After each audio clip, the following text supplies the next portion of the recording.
대안학교를 보내고 그럴 때 생각을 많이 하는 게 이제 공부를 좀 덜하고 애들 좀 열심히 놀고 이랬으면 좋겠다라는 생각을 많이 했는데 여기서는 공부를 열심히 할 수 있어야 된다. 정말 미친 듯이 공부할 수 있어야 된다라는 얘기를 하거든요. 그러니까 그 공부를 어떤 공부를 하게 되느냐 아니면 이제 어떻게 공부할 것을 찾아서 공부를 하느냐는 좀 다른 얘기인데 공부는 열심히 해야 된다. 그러니까 우리나라 학생들이 이제 그 입시 교육에 이제 찌들어 있다가 대학에 가서 공부를 아예 놔버리니까 결국에는 이제 대학에서 공부하게 돼서 이제 경쟁력이 있어야 되는데 그 세계적으로 이제 경쟁을 할 때 경쟁력 자체가 없어진다. 너무 공부 안 한다. 이런 얘기를 이제 최재청 교수님이 하셨잖아요. 하버드에서 이제 다른 아이들을 보고 이제 그런 얘기를 하셨던 건데 그 공부하는 법을 모르는 것도 이제 있고 이제 그런 이제 열심히 해야 된다는 포인트가 우리나라 이제 대입에서 딱 끝나니까 그런 포인트가 좀 다른 거 아닐까 이런 생각이 좀 들긴 해요. 여기서 말씀하신 그 공부를 빡시게 해야 된다라고 하는 대상이 대학생들을 주로 얘기하시더라고요. 우리나라 대학생들은 이제 다른 나라에 비해서 학습량이 많이 부족하다. 근데 사실 중고등학생들의 학습량은 뒤지지 않잖아요. 양으로 따지면 그렇죠. 네, 그렇죠. 근데 말씀하신 것처럼 대학생들은 방법을 얘기하신 게 아니고 학습량 자체도 얘기하시더라고요. 학습량 자체가 부족하다. 뭐 소위 여기서 표현하시기로는 나한테 우리나라 교육에 대해서 좌지우지할 수 있게 해주면 애들 다 오줌 지리게 막 해주겠다. 그만큼 애들이 지금 놀고 있다. 이렇게 표현을 하시더라고요.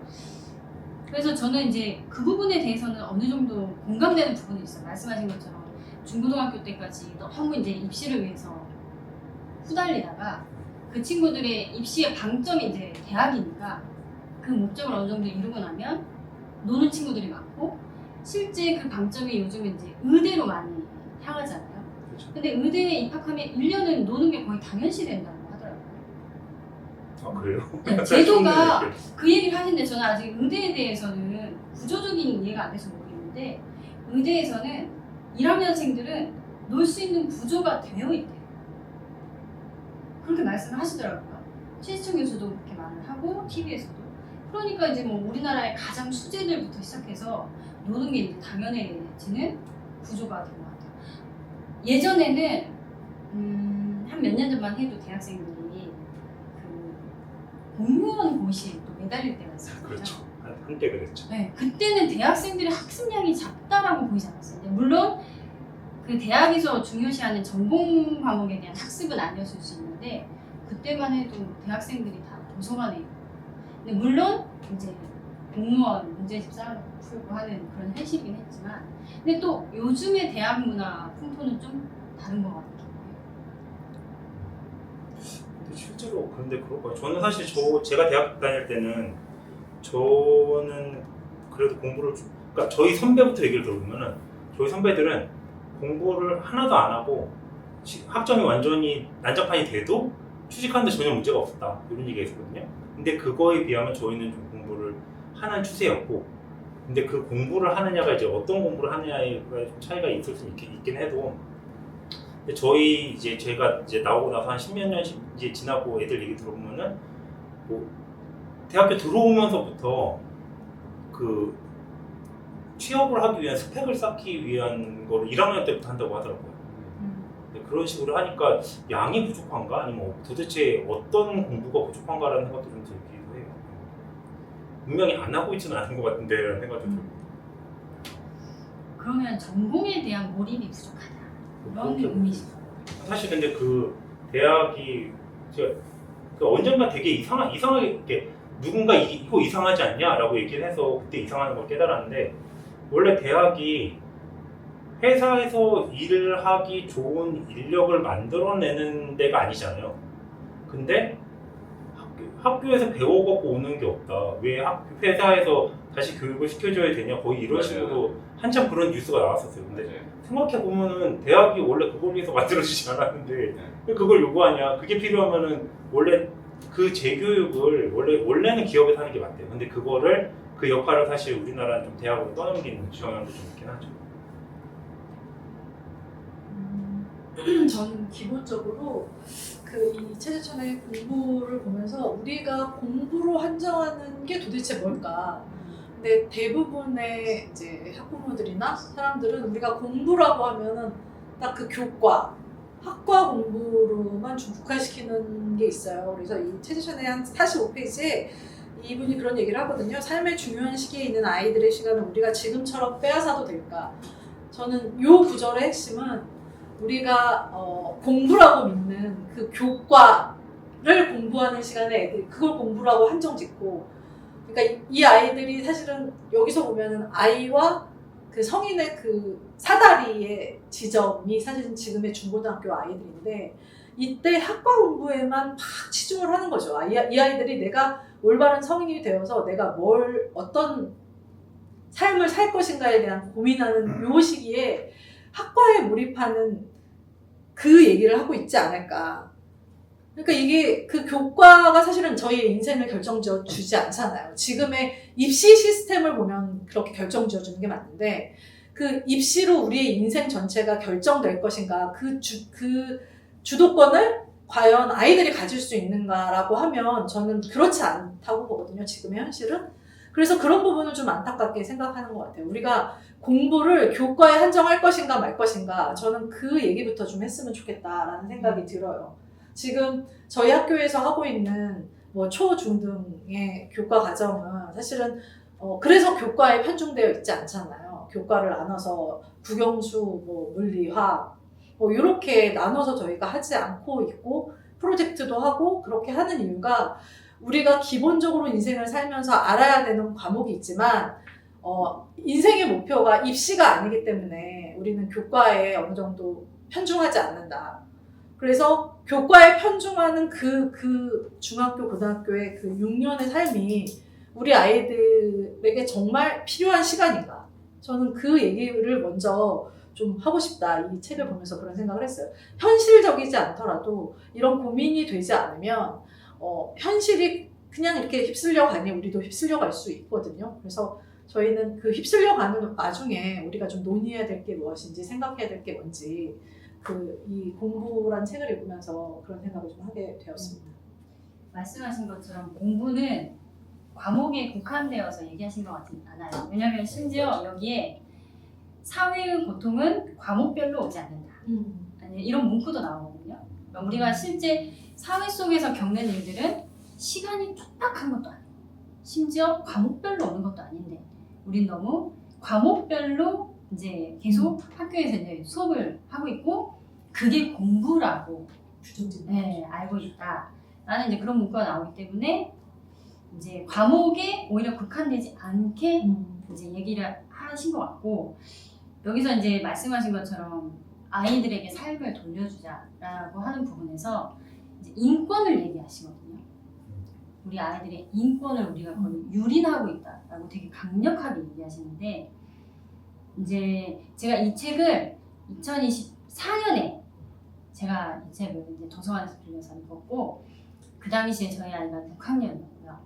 그리고 이제 2025년 올해는 책 모임을 하면서 구매를 해서 다시 읽은 건데, 작년에 이 책을 처음 읽었을 때 이제 아이들에게 삶을 돌려주자라는 부분이 1파트, 첫 번째 파트로 나오잖아요. 이제 우리가 아이의 인권을 유린하고 있는 게 아닌가라는 대목에서 이제 그때부터 이제 눈물이 나기 시작한 거예요. 왜냐면 저는 우리 아이가 인권을 유린당하고 있다라고 생각하기 때문에.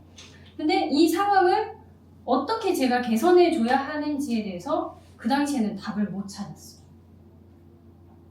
그래서 그 당시에 이제 좀 힘들었었고, 심지어 여기에 보면 이제 현실 가능성이 없지만 대한민국의 모든 이제 학부모들이 우리 아이들에게 삶을 돌려줄 수 있도록 사교육을 좀 줄이고 이런 식의 각서라도 좀 썼으면 좋겠다. 모두가 같이 사교육을 안 하기 시작하면 바꿀 수 있지 않냐. 촛불 집회처럼 네. 집회라도 했으면 좋겠다. 막 이런 식의 표현을 하는데, 그런 마음이 간절했는데 그 당시에 제 주위에 만약에 이걸 정말로 각서라도 쓰고 촛불 집회라도 한다면 지금 내가 알고 있는 학부모들 중에 나와 이 일을 같이 동참할 수 있는 학부모가 있을까? 라고 했을 때 못 찾겠더라고요. 저희 주변에서. 근데 사실 그거는 제 생각은 보통 사교육의 이제 굴레 속으로 들어가는 거에 대해서 얘기를 하면 항상 얘기가 나오는 게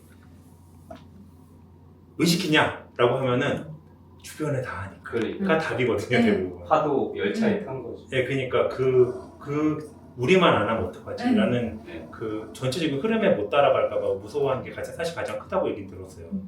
근데 그런 걸 보면은 사실 그러니까 이게 그러니까 저는 사실 뭐 학과 공부라고만 말하기에는 조금 어렵다고 생각하는 게 학과 공부는 저는 필요하다고 생각을 하거든요.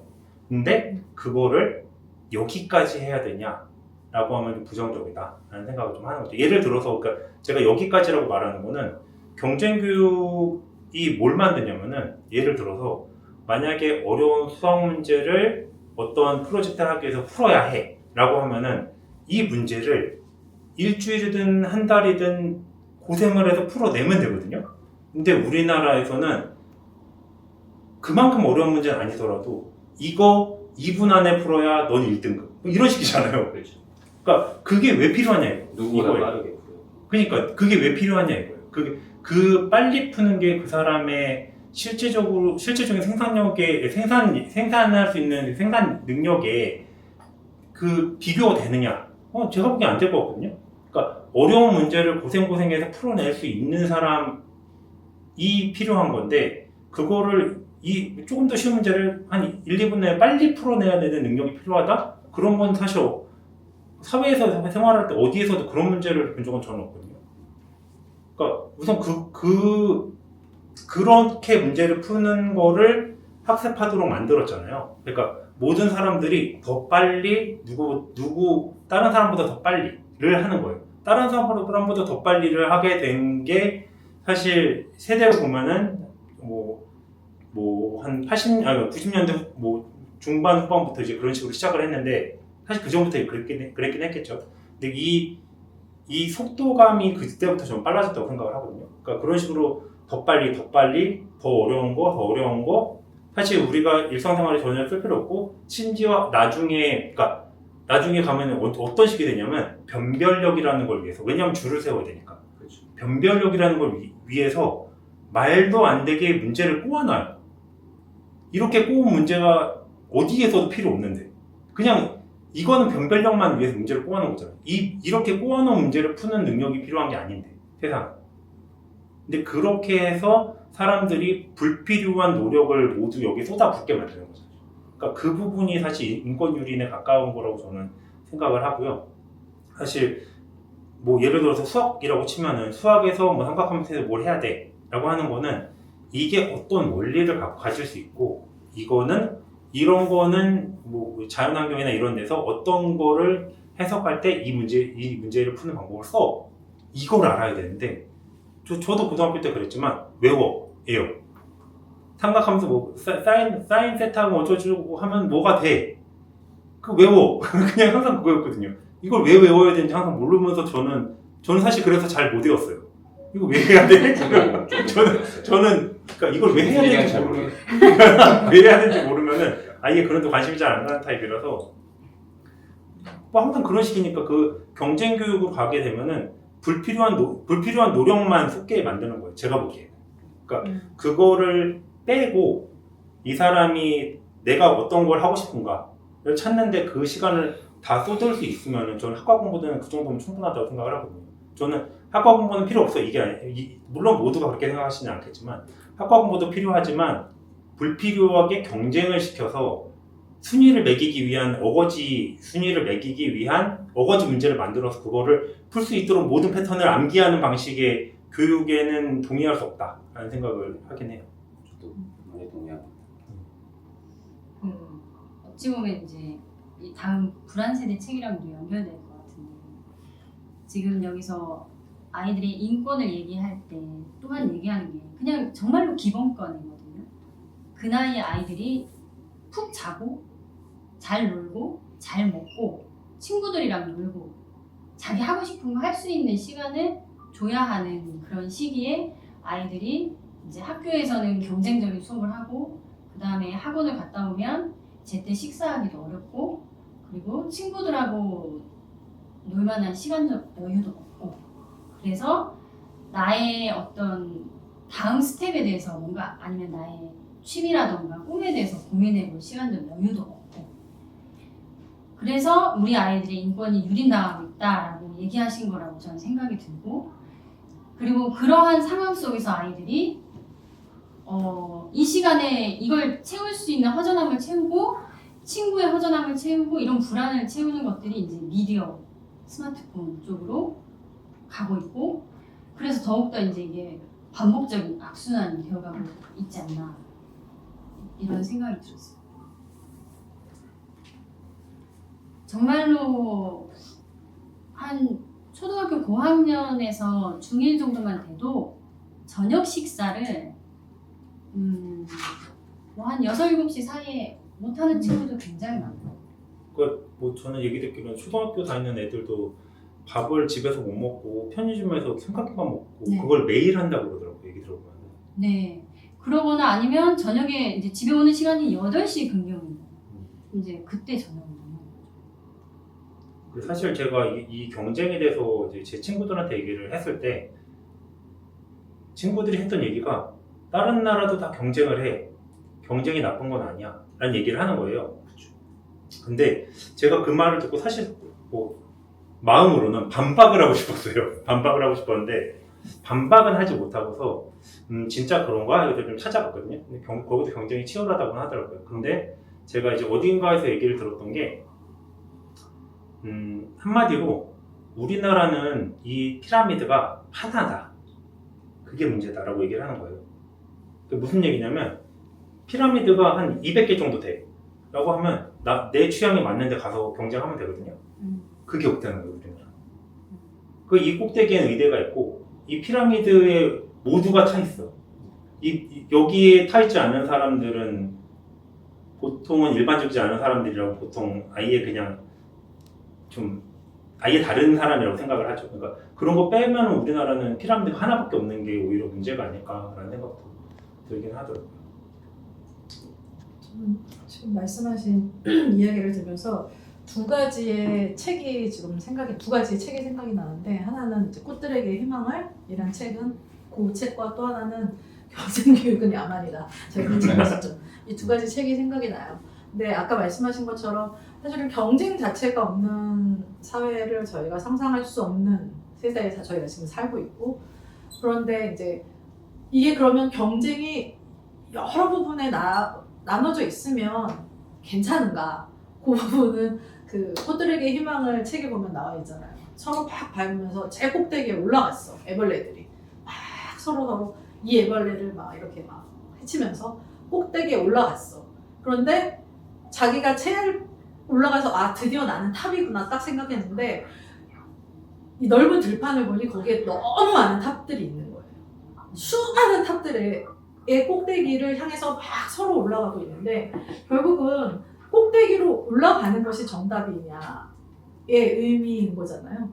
우리의 삶이. 그러니까 경쟁을 하는 게 그러니까 경쟁을 우리가 피할 수 없는 사회에 살고 있지만 우리 생존을 위해서 꼭 경쟁을 해야 되냐라고 생각하면 경쟁을 하지 않아. 그러니까 계속 경쟁이 꼭 필요하다라고 생각하는 사회를 만들면 안 된다는 거죠. 왜냐면 이게 경쟁을 해서 누군가를 도태시키고 내가 그 이상의 경쟁자보다 나아지는 삶을 살아야 되냐라고 따지면 그렇지 않아도 된다는 거예요. 우리가 경쟁을 지금 하고는 있지만 왜냐면 각자 잘하는 것들을 인정해주고 각자 좋아하는 것들을 할 수 있는데 이게 계속 경쟁 구도에 살다 보면 적자 생존을 할 수밖에 없잖아요. 그러면 도태되는 사람이 있거든요. 근데 그거를 정말 당연하게 생각하지 않았으면 좋겠는 거예요. 그게 약간의 그 예전에 그 다윈이나 이런 거에 보면은 거기서 보면 적자 생존이 나오잖아요. 그게 필수 불가결하다고 생각하지만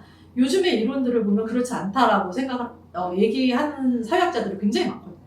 다 경쟁을 하지만 결국은 서로 상생하지 않으면 적자 생존이 아니라 서로 상생하지 않으면 살아낼 수가 없는 거예요. 이 삶을.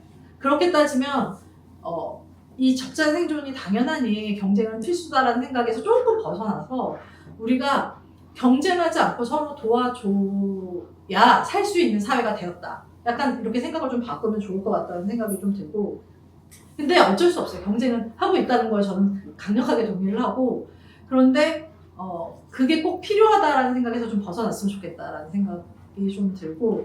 그런 면에 있어서 아까 지금 계속 얘기 나왔던 그 64페이지에 어떤 자원을 동원해서 어떻게 문제를 풀어나갈까를 가르쳐야 되는데 우리가 주어진 문제를 한정된 시간에 어떻게 푸는지를 가르친다라는 얘기를 하고 있는 것 같아요. 이거는 사실은 그 교과에만 한정된 게 아니라 우리가 아이들이 살아내면서 발생하는 여러 가지 문제들 있잖아요. 사실은 가장 크게 우리가 볼 때는 애들이 맨날 학교 가서 공부에만 파묻혀 있는다고 생각하시지만 생각보다 아이들의 관계나 이런 거에 있어서의 문제도 굉장히 많거든요.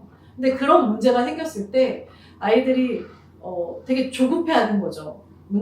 이게 문제라고 생각하는 순간 풀어야만 하는 거예요. 근데 풀어야만 할 때는 시간도 있어야 되고, 근데 그 문제를 풀 때 사실은 다양하게 생각을 해야 되는데, 우리는 항상 이렇게 주어진 예시로만 애들이 교과 문제를 풀다 보니까, 이렇게, 딱 펼쳐진 문제가 주어졌을 때 아이들이 너무 황당해하고, 이걸 어떻게 풀어야 되는지 좀 몰라하는 경향이 있어요. 그래서 풀어진 상황에서 이것들을 여러 가지 예를 들어서 소스에서 이 문제를 풀기 위해서 가져오는 것, 찾아내는 것, 그 찾아낸 것을 우리가 협의를 하거나 합의를 해서 풀어나가는 과정을 같이 논의하는 것, 이런 것들이 너무 부족하다는 거죠. 이렇게 문제풀이의 삶에 아이들이 살다 보면. 그래서 그런 것들을 어떻게, 그러니까 어떤 자원을 가져와서 우리가 이 이야기를 해보자. 라고 얘기를 꺼내는 것조차 아이들에게는 해보지 않은 삶을 사는 거죠. 그래서 사실은 이 최재천 교수의 이 공부에서도 그런 것들을 계속 할 수 있는 경험을 하게 해줘야 된다는 얘기가 사실은 이 책 전반에 나오는 거거든요. 문제 풀이를 주고 그 다음에 풀고, 그러니까 정답지가 있지 않은 상황에서 우리들이 아이디어를 모으는 것조차 힘든 상황에 아이들이 놓여 있는 거예요. 그런 걸 해본 적이 없기 때문에. 근데 그런 걸 해볼 수 있게 우리가 계속 기회를 만들어주고 그런 장을 좀 펼쳐주고. 그러니까 이게 정답이 있는 게 아니고 뭐 잘못돼도 됐고 잘 돼도 좋고 여긴 정답이 없으니 너희들이 이거를 심각하게 고민해봐라. 근데 아이들이 실제로 고민을 해보는 그 과정조차 해본 적이 없어서 그 과정을 이끌어내는 것도 되게 힘든 거죠. 그래서 우리가 사실 그런 장들을 계속 마련할 수 있게 해줘야 하는 것들이거든요. 학교에서도 그렇지만 가정에서도조차 아이들에게 이렇게 어떤 결론 지어진 것들을 자꾸 주지 말고 아이들과 얘기할 때도 계속 서로 이렇게 질의응답할 수 있는 것들을 좀 마련해주면 좋겠다 생각이. 그러니까 지금 부엉이가 얘기한 것들을 할 수 있으려면 굉장히, 그러니까 저도 이제 애 둘을 10년 동안 여기를 보내고 같이 겪으면서 보다 보니까 알게 된 건데 입학 전에는 당연히 몰랐고요. 지금 얘기한 것들을 하려면 학교라고 하는 그걸 시스템이라고 해보죠. 그 시스템이 갖고 있는 여러 가지 특성들이 좀 많이 유연해져야 되더라고요. 예를 들면 진도가 아주 단적인 예가 진도인 거. 진도가 있어. 내가 1학기까지 이 진도를 빼야 돼 우리는. 근데 그렇게 생각하면 충분한 시간을 못 주죠. 그렇죠. 아이들이 뭔가를 풀어가는 과정, 알게 되는 그런 경험들을 하는 그 시간을 충분히 못 줘. 근데 만약 부모들이 그 진도 맞추는데 여전히 우리는 그걸 굉장히 중요하게 생각해. 그럼 교사들도 그거에 따라서 영향을 받을 수밖에 없겠죠. 그러니까 이런 게 다 얽혀 있다라는 거예요. 심지어 반 하나만이 아니고 여러 이제 반이 있잖아요. 그럼 그 학년이 같이 그 진도를 맞춰. 그런 거죠. 그러니까 이게 학교 시스템이 가지고 있는 아주 근본적인 문제거든요. 우리는 문제라고 생각하지도 않지만 문제인. 왜냐하면 어떤 이는 언스쿨링을 하는 쪽에서는 이렇게 얘기까지 해요. 학교라고 하는 데를 가는 것 자체가 다니면서 자기주도성을 잃어버리게 만드는 속성을 가지고 있다고. 그러니까 정해진 수업 시간, 50분 수업하고 10분 쉬고 몇 시에는 밥 먹고 진도는 어디까지 빼야 되고 과목은 다 분절해서 나누고 이렇게 10년을 넘게 지내는 동안 우리 학생들은 자연스럽게 자기주도성을 잃어버린다는 거예요. 내가 한 과목에 꽂혔어. 한 과목뿐만이 아니라 또 요 단락에 딱 꽂힌 거예요. 이걸 가지고 깊게 파고 싶은데 못 파죠. 수업 중에 올려버려요. 선생님이 다른 걸 하래요. 그러니 그렇게 몰입해서 끝까지 가볼 수 있는 경험을 하기가 굉장히 학교 시스템 자체가 어려운데 우리나라는 이제 그 입시로 그게 또 많이 부서져 버리는데 아까 그 얘기를 이제 오랫동안 하신 거고 근데 지금에 있는 대안학교들은 아마 우리 학교뿐만이 아니라 대안학교들이 그런 것들을 어떻게든지 유연하게 막 수업 시간 좀 늘려보고 애가 어디 빠졌다 그러면 아이들하고 같이 그거 가지고 뭐 2시간, 3시간씩 막 밀어내기도 해보고 갑자기 바깥에서 나가보고 이런 것들을 하는 게 요 표지에도 있다시피 뭐라고 그랬죠? 배운지 모르게 배운다. 네.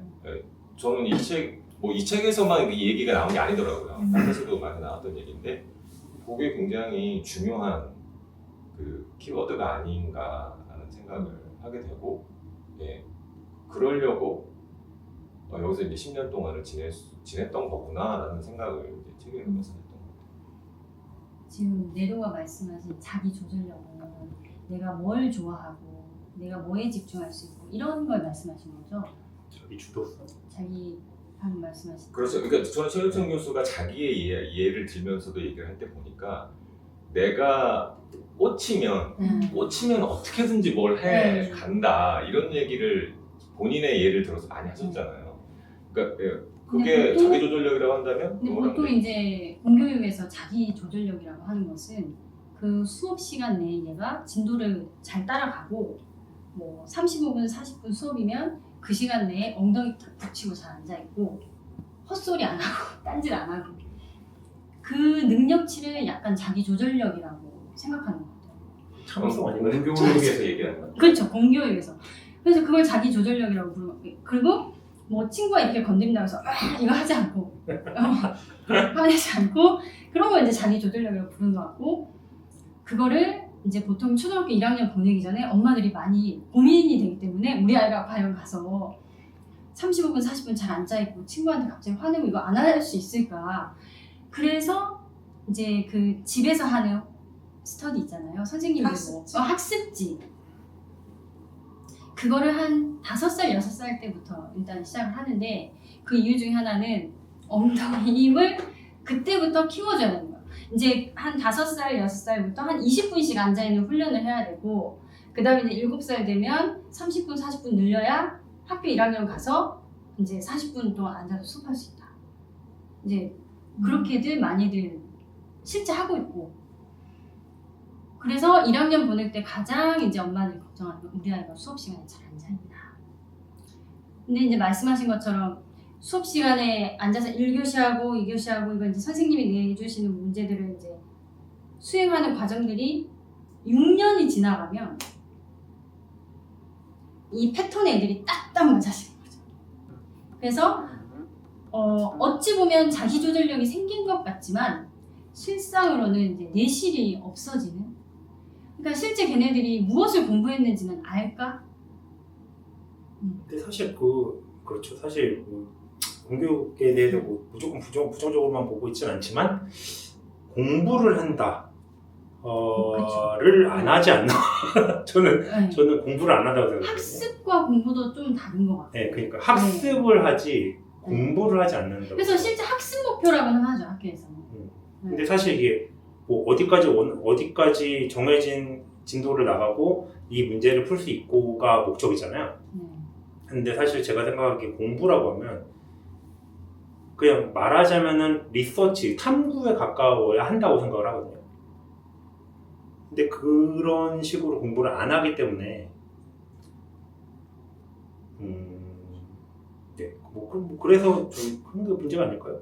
거기에서 제일 중요한 건 자기 주체성인 것 같아요. 네. 자기 주도로 내가 공교육을 하는 것도 공부하고 해야 되잖아요. 근데 그거를 내 생각에 내가 이거를 해야 된다는 자기 계획 인생관에 안에서 그게 녹아 있어서 이걸 해야 된다고 생각하고 하는 거랑 그냥 엄마가 시켜서 학원 보내니까 그 자리만 지켜서 하긴 해야 하는 거랑 나중에는 이게 완전히 격차가 커질 것 같다는 생각이 드는 거죠. 그리고 지금 많은 아이들이 부모가 시킨 그 툴 안에서 계속 그렇게 자라오다 보니까 나중에 좀 불안해하는 젊은 세들이 지금 많다 그러더라고요. 불안 세대에서도 얘기 나오지만 불안감을 가지고 어차피 근데 뭐 수능 만점을 맞든 의대를 가든 좋은 대학을 가도 나중에는 그 불안감에 있어서 자기 삶을 제대로 살기 힘들어하는 친구들이 굉장히 많다 그러더라고요. 그래서 정작 내가 그 많은 시간을 들여서 공부를 하고 그 좋은 대학을 갔는데도 내 삶은 불안한 거죠. 그럼 그걸 어디서 찾아야 되냐 하는 건데, 그 시기를 사춘기 때 이거를 다 겪고서 생각을 해보고 내 삶이 어디서부터 시작됐고 어떻게 가야 되는지를 어느 정도 길을 생각하고 간 친구랑 그냥 떠밀려서 왔던 친구랑은 20대 이제 대학교 입대 지나가면서 확 바뀐다 그러더라고요. 이 삶의 방향이. 그래서 포기하는 친구들도 많고.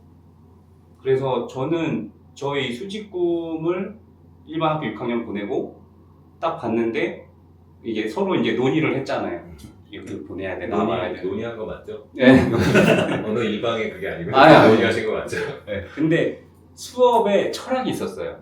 철학과 수업 3 과목에. 과목에. 저는 그거에 딱 꽂혔어요. 이거 보내야 된다고.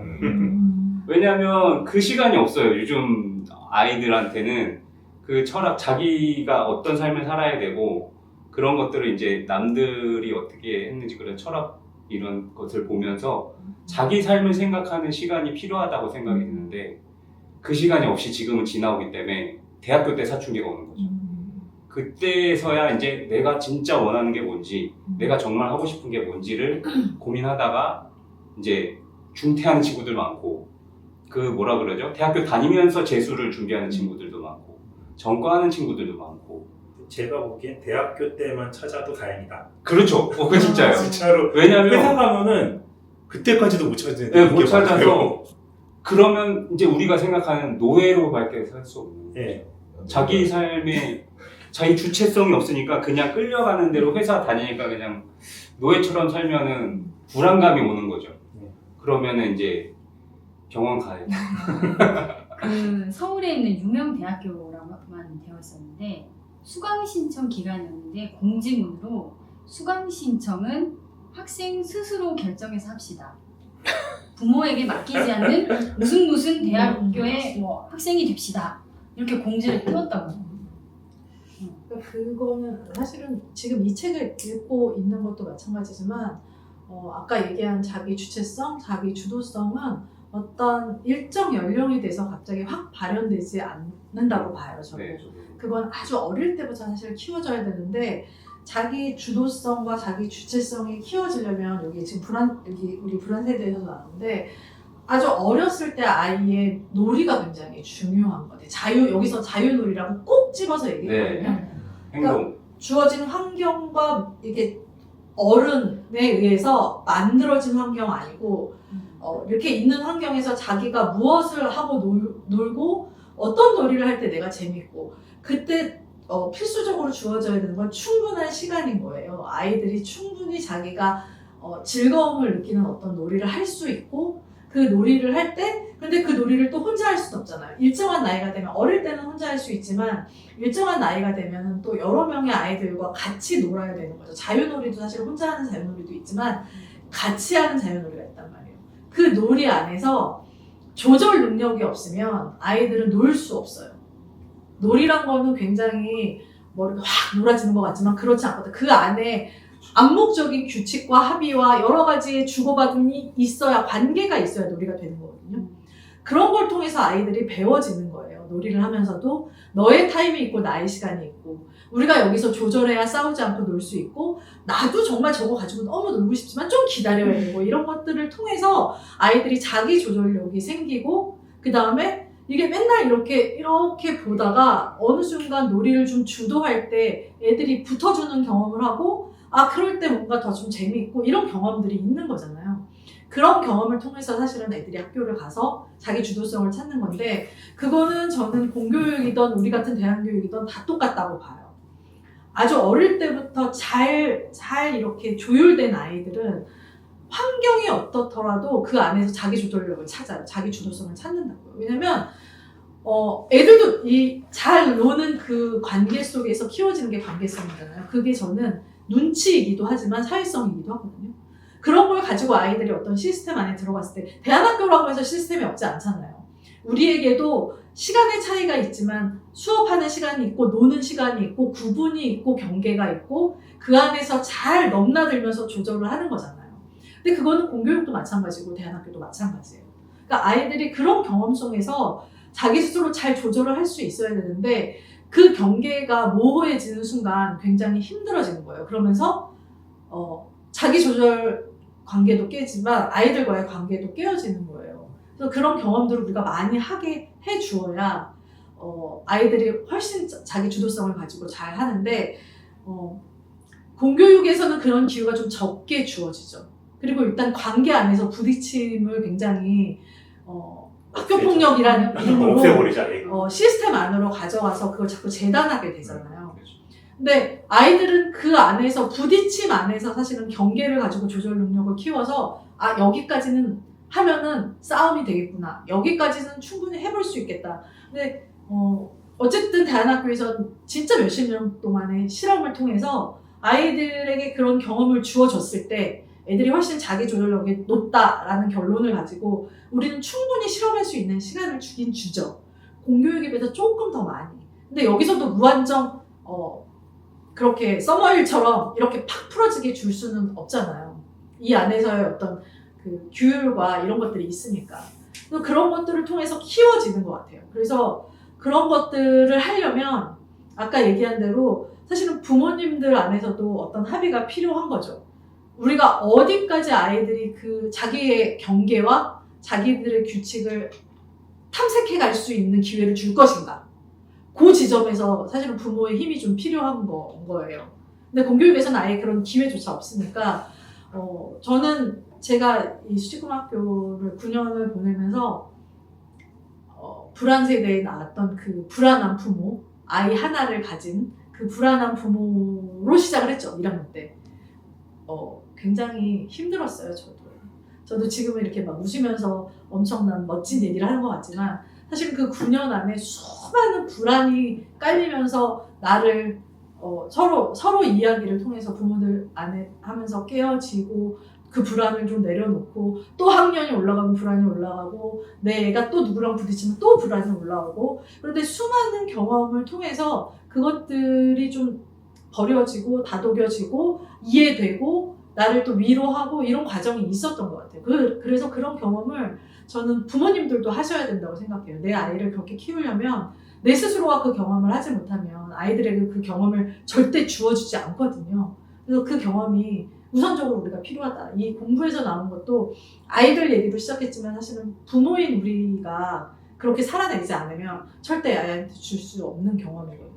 그러니까 그 경험은 동시다발적으로 같이 해야 되는 거더라고요.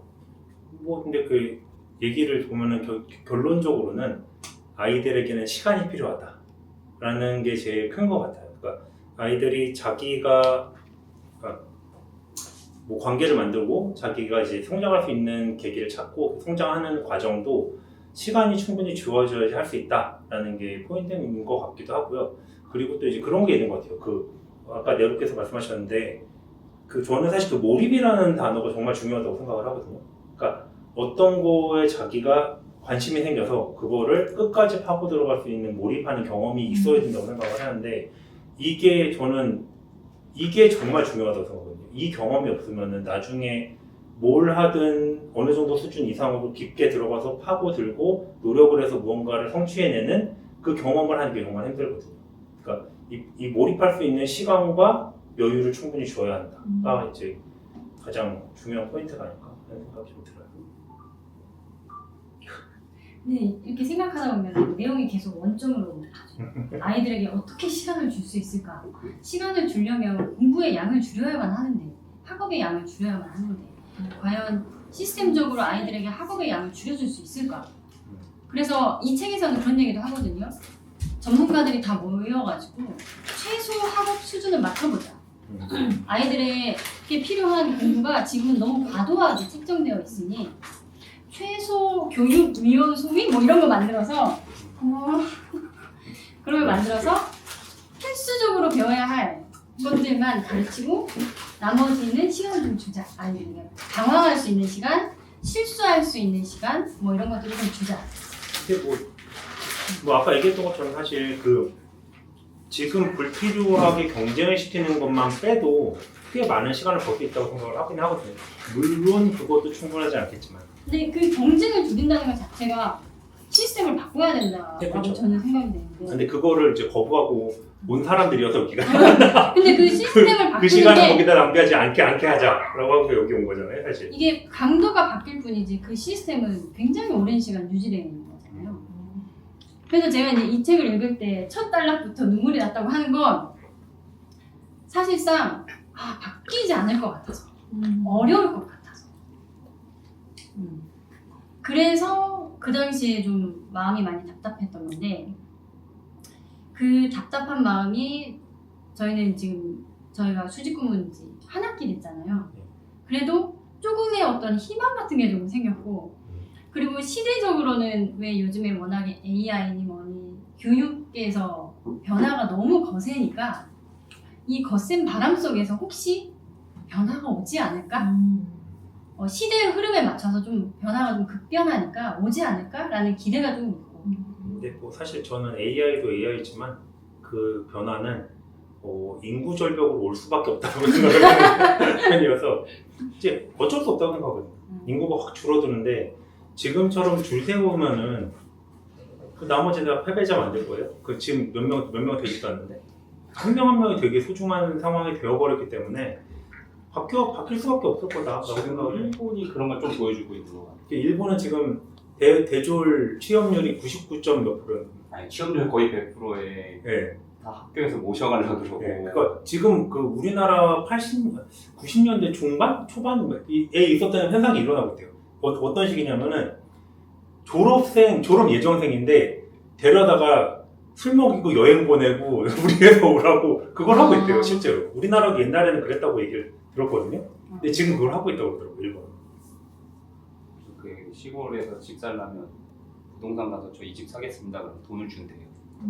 그것도 있어요. 거기는 이제 노령화가 그러니까요. 공동화가 되었고, 고령화가 네, 돼서. 고령화가 되고 거기 아예 그냥 유령 도시처럼 돼 있는 데 되게 많다고 그러잖아요. 근데 이런 얘기 듣다 보니까 궁금해진다.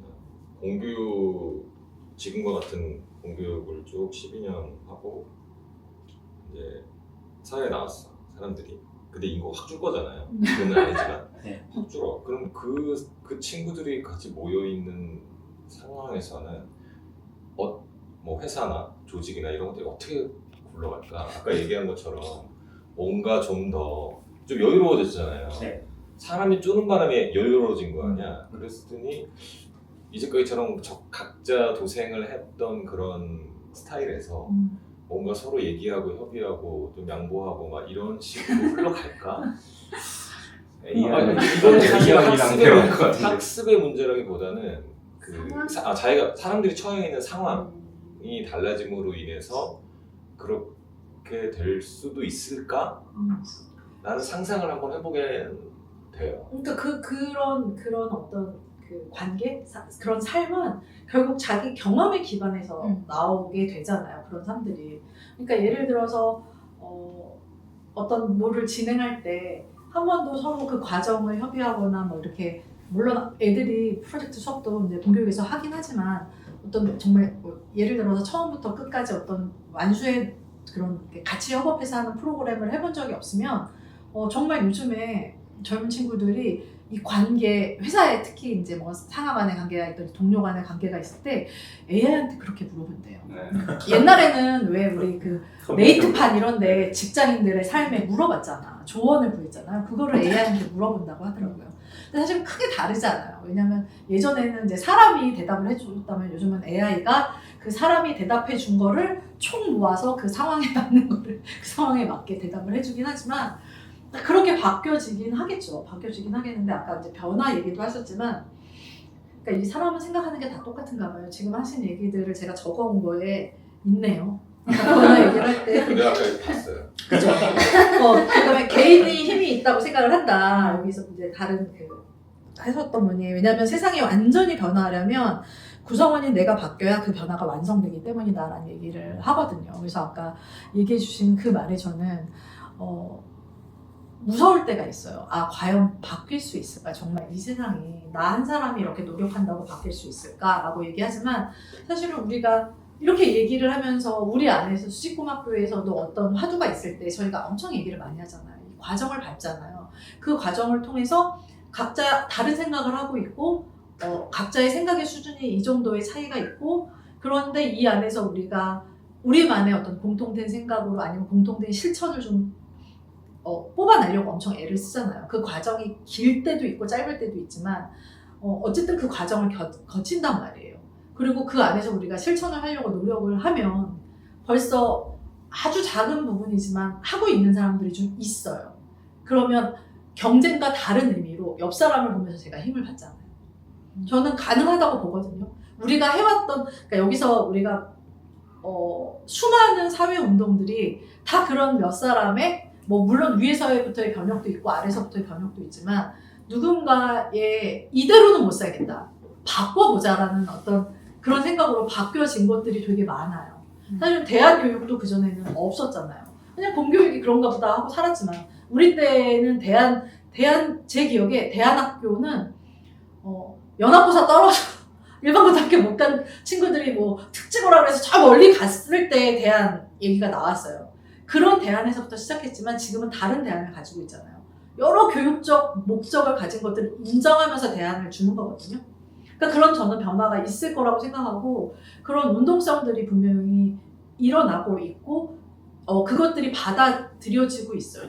굉장히 고무적인 사실이에요. 옛날에 획일화된 경쟁 사회에서 획일화된 사회에서 약간의 변화가 수용되고 있어요. 지금 예전에 한 30년 전에 비하면 훨씬 더 유연하게 받아들여지고 있고 저는 인구 절벽이 있는 다음번에는 훨씬 더 유연하게 받아들여질 거라고 생각해요. 저는 긍정의 힘을 좀 가지고 살지 않으면 너무 숨이 막혀서 살기 어렵잖아요.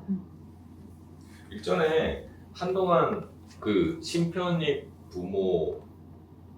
부모님들 이제 들어오면 저희 6개월 한 달에 한 번씩 네. 6개월 동안 과정을 거치잖아요. 네. 그때 제가 맡았던 꼭지에서 이런 말씀들을 드렸었어요. 나는 아이를 대안학교에 보냈을 뿐이지만 우리 부모는 그 행위를 결정하기로 한 때부터 졸업할 때까지 아까 말했던 대한교육 운동을 하고 있는 거라고. 그러니까 사회 운동을 하고 있는 거라고. 그러니까 그것에 맞춰갈 수 있도록 아까 얘기했던 부모님들도 같이 이 생활을 하셔야 된다고 이런 식의 얘기를 했었어요. 그렇기 때문에 우리도 지금 모여서 뭐 책도 읽고 뭐 이런 얘기도 하고 우리가 가지고 있는 각자의 불안감을 다독인다라는 그런 측면도 있지만 도대체 이 다음 세대 우리 애들은 도대체 어떤 사회에서 살게 되고 그 사회를 맞닥뜨렸을 때 우리는 최소한 가서 뭐라 그래요 이거 공기나 뭐 이런 시위는 못해도 누군가가 그런 시위를 일으켰을 때 그럴만하다. 그리고 그거에 이렇게 같이 생각을, 그러니까 마음을 같이 해줄 수 있는 마음 상태는 되어 있어야 된다는 게 저의 생각이었어요. 네. 근데 내가 그 마음이 되려면 나한테 이유가 있어야 되잖아요. 근데 이유를 혼자 생각해서 캐치기 너무 어렵다는 거죠. 그러니 그거를 옆에 부모님들하고 같이 너는 어떻게 생각하냐? 라고 하면서 들어보고 책도 읽고 교육도 받고 그러면서 나만의 이유를 만들어가는 과정이 이 아이들과 같이 대학교를 다니는 그 나중에 알게 된 이유이자 목표였다고 생각을 지금은 해요. 근데 저는 사실 약간 그런 의도가 그렇게 보인다라고 생각도 많이 하게 되고 이제 만약에 뭐 뒤풀이 가서 같이 이야기하면 뭐 술술 한잔하면서 이야기하고 하면은 아직까지 서로 다들 불안감이 많구나라는 생각도 들기도 하고 그러니까 그거를 서로 그 생각들을 강화하고 이러는 모임이다라는 생각을 좀 많이 했었는데 실제로 저는 그때는 이 사람들은 뭔가 근거는 있나? 라는 생각을 좀 했었거든요 사실 그러니까 서로 자기들 느낌 갖고 그냥 계속 그런 식으로 얘기만 하고 있었는데 오히려 저는 이제 책 모임 하면서 몇 가지 책을 읽었는데 결론적으로 쭉 정리를 해보면은 이 방향이 맞구나라는 생각이 좀 들었어요. 저는 사실 이게 생각을 강화한다기보다는 실제로 사회가 어떻게 변화해 갈지가 매우 명확히 보이고 옆 나라만 봐도 대충 어느 정도 보이는 부분도 있고, 그러니까 이 방향으로 하면은 결론적으로 아이들이 번아웃이 와갖고 대학 때 공부를 안 한다던가, 아니면은 실제로 이게 이 아이의 성장에 도움이 되지 못하고 이 아이가 자기 꿈을 찾는데 도움이 되지 못하는 환경에 있을 수밖에 없구나. 그래서 이제 대안학교가 오히려 좀 더 의미가 있지 않나라는 생각이 좀 더 강화된 부분이 좀 있는 것 같아요. 그 말씀하신 것처럼 이제 우리 아이가 어떤 교육을 받고 어떤 사람으로 자랐으면 좋겠나 이런 생각을 계속 하잖아요.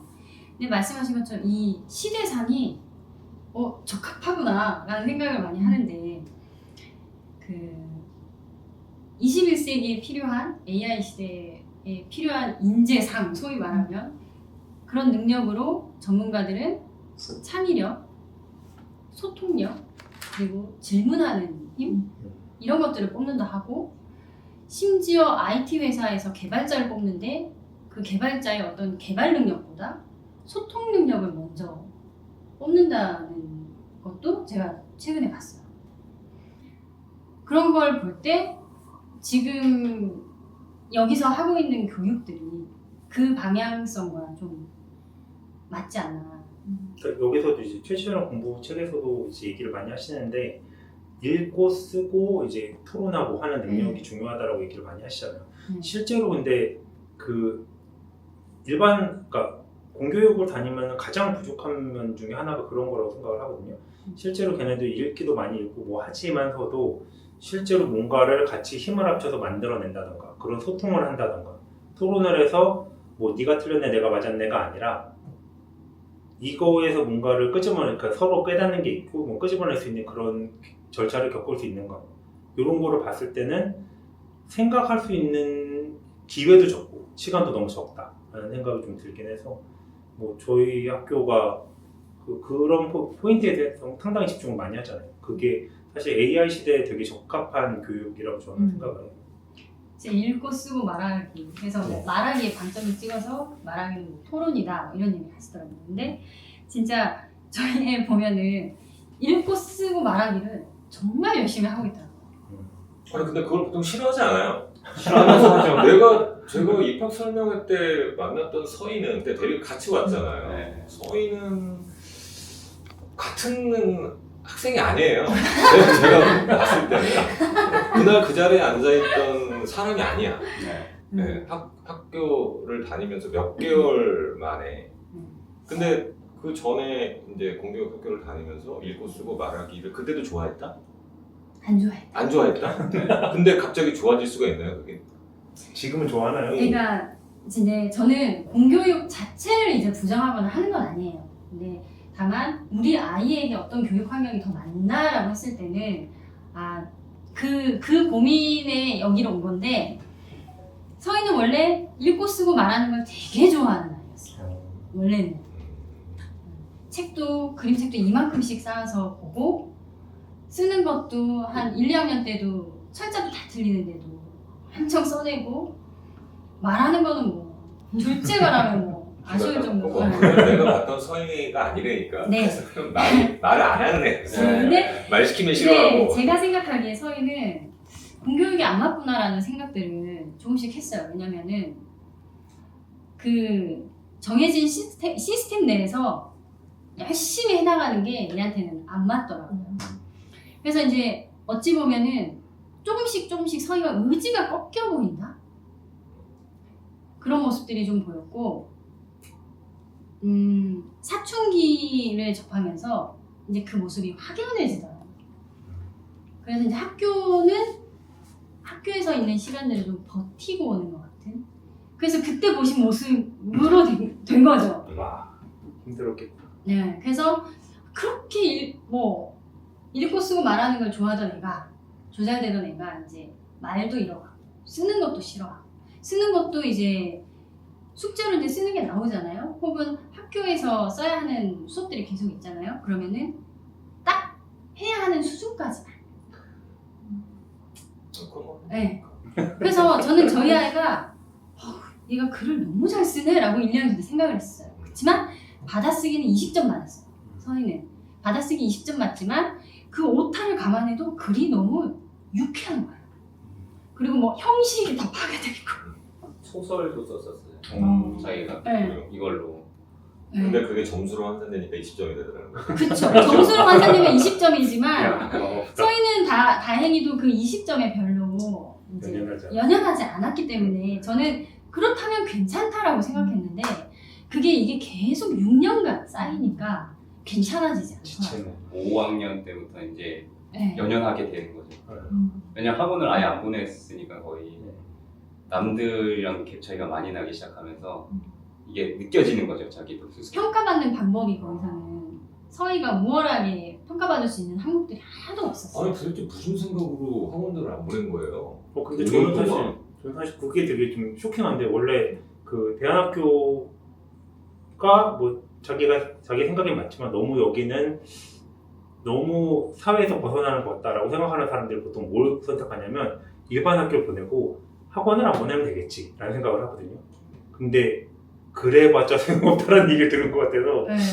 좀 학원 안 보내는 건 다르구나라는 쉽지 않았어요. 근데 저희는 학원 보내는 게 더 어려웠기 때문에 그렇게 한 거거든요. 왜냐면 일단은 서희는 좀 의지가 강했고 그래서 서희가 노 하면 뭐 안 쳐놓을 수는 있지만 전혀 뭔가 받아들이고 오지 않을 거라는 건 저희가 자명히 알았고 그리고 저희가 생각할 때 서희가 아까도 말씀드린 것처럼 읽고 쓰고 말하기를 아주 잘했기 때문에 뭐 이게 되는데 그리고 자기가 좋아하는 것들도 명확히 있고 하는데 그리고 아이가 이렇게 강렬하게 자기는 학교에서 하는 것도 지금 벅차다. 나는 그 시간 버티고 오는 것도 힘든데 굳이 가야겠냐라고 했을 때 설득된 거죠. 저희는. 근데 그게 맞는 것 같긴 해요. 초등학교 6학년이라고 하고 5학년 6학년이라고 한다면은 학교에서 배우는 거가 소화가 가능할까라고 하면은 쉽지 않을 거라고 생각이 들긴 하는 것 같아요. 정말 어려울 것 같아요. 근데 어찌 보면 저희가 이제 서희의 말에 설득당해서 서희를 6년 동안 학업적인 학원을 안 보냈지만 그게 과연 잘했나라고 생각하면 잘 모르겠어요. 왜냐면 그로 인해서 말씀하신 것처럼 학교에서 그 수업, 저희 아이는 수업 때 수업 열심히 들어요. 심지어 선생님이 그래서 안쓰럽다는 얘기를 하셨어요. 왜냐면 수업 시간에 잘 듣고 심지어 질문도 하는데 늘질 않는 거예요. 왜냐면은 진도가 그 시간 내에 앉아있는다고 해서 될 수 있는 수준이 아니라 진도가 일단 빠르게 나가고 그 다음에 집에서든 학원에서든 계속 트레이닝을 하지 않으면 익혀지지 않는 학습량을 학교에서도 하는 거거든요.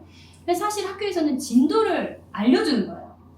자, 뭐 오늘은 뭐 세 자릿수의 덧셈에 대해서 배워요 라고 하면은 학습 목표가 그거면 사실 학습은 집에서 다 해오는 거예요.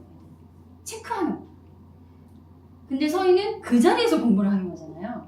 그러니까 항상 밑에서부터 올라가려다가 주저앉고 올라가다가 주저앉는데 어느 시점에는 그 생각도 했어요. 아, 얘를 좀 보내서 이 패배감을 좀 어떻게 좀 상쇄시켜줘야 되나? 이거 말고도 학교에서 재미를 느낄 수 있는 부분이 분명 있을 텐데 얘가 너무 패배감에 젖어 있어서 다른 것들이 안 보이는 건가? 라고 생각했는데 그 생각을 하는 시점에 서희는 이미 이제 머리가 너무 커졌어요.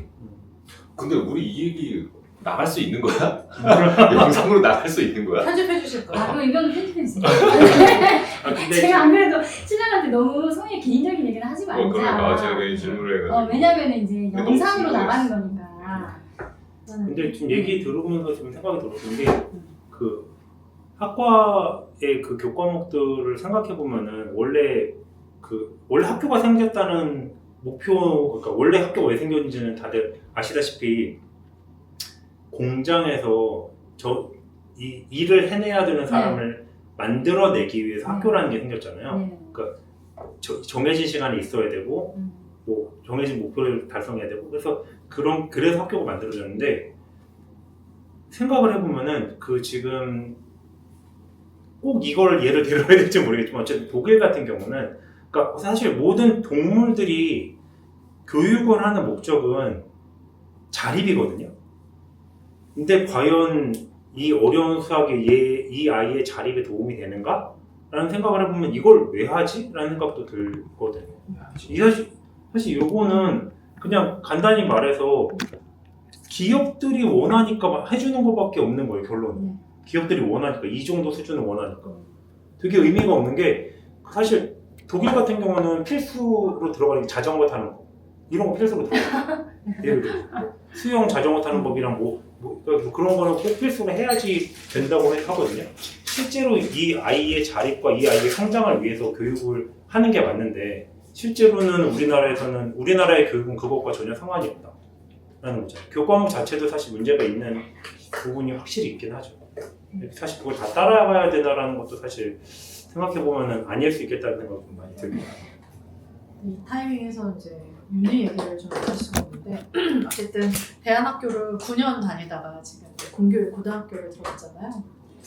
근데 처음에는 이제 그래도 기본적으로 이제 저희 학교에서 하고 있는 어떤 교과들이 있는데 그게 이제 공교육에서 하고 있는 그 진도를 다 포함하지는 않아요.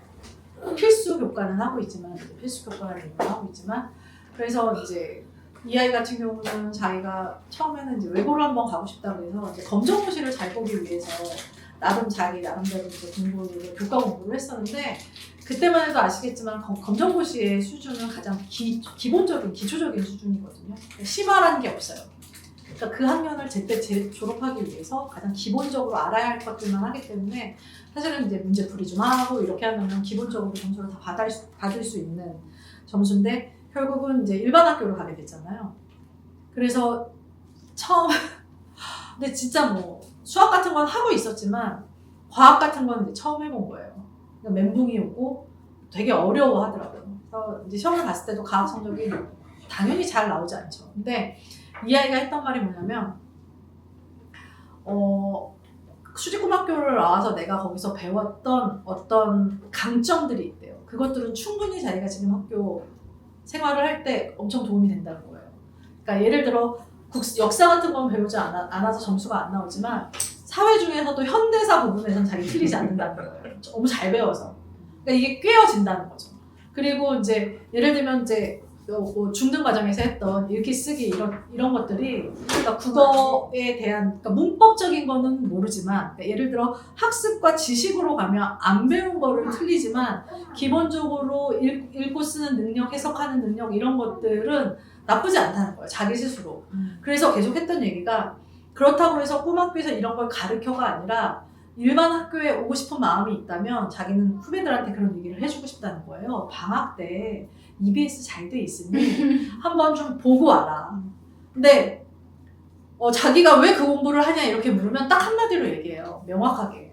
입시 때문에 하는 거야 엄마. 이건 입시 때문에 하는 거야. 입시 말고는 다른 쓸모가 없는 거죠. 이거는 입시 때문에 하는 건데 현실적인 현실적으로. 그래서 처음 고등학교를 갔을 때 모든 선생님들이 처음 한 달간은 계속 대학 얘기를 한대요.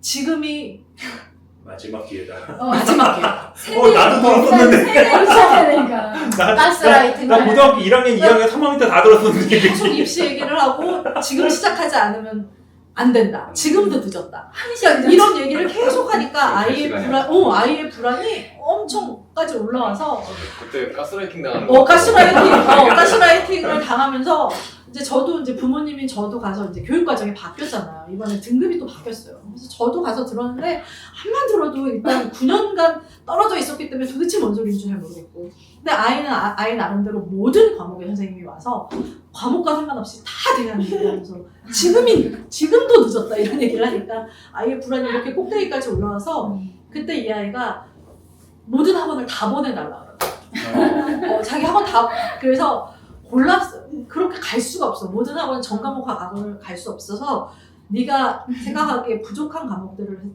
다녔죠. 처음에 한 3달은 되게 열심히 10시까지 맨날. 근데 결국은 지금은 이제 그것들을 다 자기 선에서 정리하고 자기가 필요하다고 생각하는 2과목만 빼고 나머지는 다 안 다녀요. 그 가장 큰 이유는 숙제를 엄청나게 내주는데 내가 알고 푸는 게 아니에요. 숙제를 위한 숙제를 하는데 결국은 그렇게 하다 보니 근데 제가 아이와 맨 처음에 학원 보낼 때 원칙을 정한 게 있었거든요. 제일 우선은 학교 수업이다. 학교 수업에 방해될 정도로 학원 수업을 하는 건 엄마는 원하지 않는다. 그럼 다 끊을 거다. 그러니까 네가 선택해라. 네가 조절해라. 학원 수업이 어느 날 쓰나미처럼 덮쳐서 내가 학교에 수업을 못할 정도면은 안 하는 게 맞다. 그래서 어쨌든 정리를 좀 했는데 저는 이 아이가 어쨌든 9년 동안 있으면서 우리 학교의 어떤 교육을 통해서 자기가 배워진 것들이 있잖아요. 그런 것들을 지금 학교에 가서 쓸 수 있는 것들은 쓰고 자기가 부족한 것들은 좀 메이크업하고 그것들을 충분히 알아서 하는 거예요. 근데 그게 다른 방향으로 나올 수도 있어요. 공부를 어느 순간 지금 뭐 1학년 2학기 시작하는데 하다가 이거는 아무리 해봤는데 이건 아닌 것 같아. 나에게 다른 길이 있어. 이렇게 얘기할 수도 있고 그렇죠. 뭐 아니면 했던 거니까 한번 해보겠다 이렇게 할 수도 있고. 근데 정말 중요한 거는 아이가 이 상황을 충분히 인지해요. 엄마 내가 생각했던 것보다 정말 너무 재미가 없어. 자기가 중요한 걸 깨달았네. 자기가 완전 약간의 감안을 재미가 없을 줄 했대요. 안다고 알고 갔는데 재미가 없고 정말 그래도 학교 얘기를 많이 그거보다 했고 더 재미없다. 할 거라고 생각했고 자기 나름대로 마음의 준비를 하고 간 거예요. 마음에 이제 가면 학교 얘기를 많이 하겠지, 공부 얘기를 많이 하겠지 준비를 하고 갔음에도 불구하고 생각보다 학교 생활이 너무 재미가 없대요. 근데 이제 카톡방에서 이유 간 친구들하고 얘기를 많이 하잖아요. 이유 학교에 커리큘럼을 꿰고 있어요. 애들이 너무 많은 얘기를 하니까. 근데 자기도 비교가 되겠죠. 이 재미없는 교과 공부와 좀 재밌게 하는 공부. 그럼에도 불구하고 자기 선택에 책임을 지려고. 그래서 내가 전학 갈래? 그냥 전학 갈 수 있대. 이 학교로 전학 갈래? 그랬더니 아니야 엄마 나는 내가 선택했으니까 한번 해볼게. 지금 한 학기 하고 전학을 가는 건 아니지. 라는 얘기를 하면서 어쨌든 자기가 선택한 거에 대한 좀 노력? 시간을 투자해 보겠다라는 얘기를 하더라고요. 나는 그게 우리 학교를 졸업한 친구들의 강점이라고 생각해요. 이유 학교를 간 친구들도 그 안에서 나름 힘든 점들이 굉장히 많을 거예요. 어쨌든 왜냐면 대안학교에서 공교육으로 갔기 때문에 나름대로 관리해야 될 것들이 있잖아요. 아무리 아니라고 하지만 수행을 봐야 되고 시험을 봐야 되고 그 안에서 평가를 받아야 되고 그걸 눈앞으로 점수로 환산해서 봐야 되고 근데 그런 것들을 아이들이 감내하는 거예요. 되게 자연스럽게. 저는 사실 그게 되게 신기했거든요. 그 성적에서 자기의 그 가치를 네. 평가하지 않아요. 전 되게 놀라운 게 정말 대단한. 하위의 점수를 받아. 하위 30%의 점수를 받는데 엄마 내가 공부를 솔직히 안 했어. 모르기도 하고 공부를 안 하기도 했어. 근데 이게 곧 나를 나타내지는 않아. 그리고 나서 기말에 점수가 올랐어요. 왜냐면 더 이상 내려갈 점수가 없었으니까. 올라갈 점수만 올라갔어. 그런데 얘가 그 안에서 뭘 느꼈냐면 엄마 하니까 되네. 공부란 게 하면 되는 거야. 라는 걸 어느 순간 자기가 알았다고 하더라고요. 그리고 안 나온 건 안 했으니까 안 나온 거고. 그러니까 그건 되게 중요한 포인트인 것 같아요. 그리고 제가 얘기했잖아요. 이 점수가 곧 나를 나타내서 나의 가치가 이 점수에 해당하지 않는다는 걸 아이들이 알고 있는 건 되게 중요한 포인트예요. 그건 정말 대단한 거라고 생각해요. 근데 저는 사실 그게 제일 신기한 거예요. 그러니까 신기하다기보다는 그게 이게 대단하다고 생각했던 게 그 수시콤에서 이제 9년 이제 나오는 애들이나 이렇게 얘기 들어보면 이렇게 몇 년 이상 다니는 애들 얘기 들어보면은 그냥 느껴지는 게 얘는 되게 단단하다. 이 느낌이 들어요. 그러니까 뭔가를 결정할 때 정말 힘든 결정을 해도 그걸 어떻게든 해보려고 노력하려고 하고 그거를 억지로 안 시키면 안 하려고 그랬거든요. 저는 중고등학교 때 그랬는데 전 시키면 했습니다. 저는 안 했어요. 저는 싫어 뭐 이러면서 그냥 꾸역꾸역 하는 스타일이었는데 그거를 되게 자기 자아가 되게 강하고 단단해졌다라는 생각이 좀 많이 들더라고요. 애들 보면. 나디 왔네요. 응? 잠깐 끊어가도 될 것 같은데. 네. 네. 잠깐 쉬었다 네, 끊는 거 있습니다.